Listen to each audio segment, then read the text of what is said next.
ত্রয়োদশ জাতীয় সংসদ নির্বাচন সামনে রেখে লক্ষ্মীপুরে বাড়ছে সন্ত্রাসী তৎপরতা। অবৈধ আগ্নেয়াস্ত্রের দাপটে আতঙ্কিত ভোটাররা।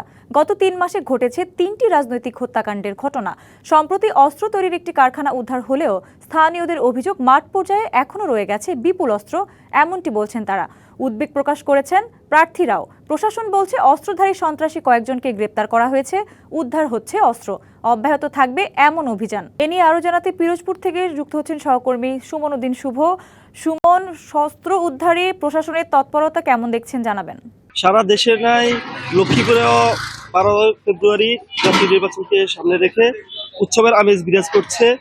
এখানকার সাধারণ ভোটার এবং মানুষরা ভোট দেওয়ার জন্য তারা উদার আগ্রহে রয়েছে। তবে সাম্প্রতিক কিছু কর্মকাণ্ডের কারণে সাধারণ ভোটার এবং মানুষের মাঝে এক ধরনের আতঙ্ক বিরাজ করছে। সম্প্রতি গত 1 মাসে এখানে দুইটি হত্যাকাণ্ডের ঘটনা ঘটে এবং গত 3 মাসে 5টি হত্যাকাণ্ডের ঘটনা এখানে ঘটেছে। তবে সাধারণ মানুষ এ নিয়ে আতঙ্ক প্রকাশ করছেন এবং সাম্প্রতিক লক্ষ্মীপুরের চন্দ্রগঞ্জে একটি অস্ত্রের কারখানায় অভিযান চালিয়ে অস্ত্র এবং কারখানার মালিককে উদ্ধার করা হয়েছে।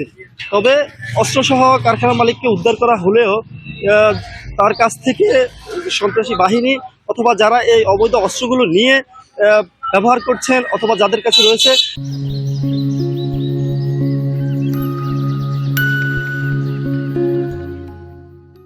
তাদেরকে এখনো আটক করা সম্ভব হয়নি অথবা গ্রেপ্তার করা সম্ভব হয়নি, যার ফলে এখানকার সাধারণ মানুষের মাঝে এক ধরনের আতঙ্ক বিরাজ করছে।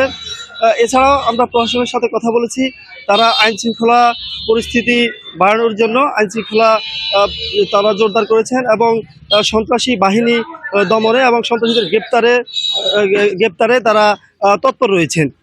এছাড়া লক্ষ্মীপুরের জাতীয় নির্বাচনকে সামনে রেখে এখানকার আইন শৃঙ্খলা পরিস্থিতি স্বাভাবিক রাখতে এবং কঠোর নিরাপত্তা নিশ্চিত করার জন্য প্রশাসনের পক্ষ থেকে সব ধরনের নিরাপত্তা নিশ্চিত করা হয়েছে বলে প্রশাসনের পক্ষ থেকে আমাদেরকে জানিয়েছেন।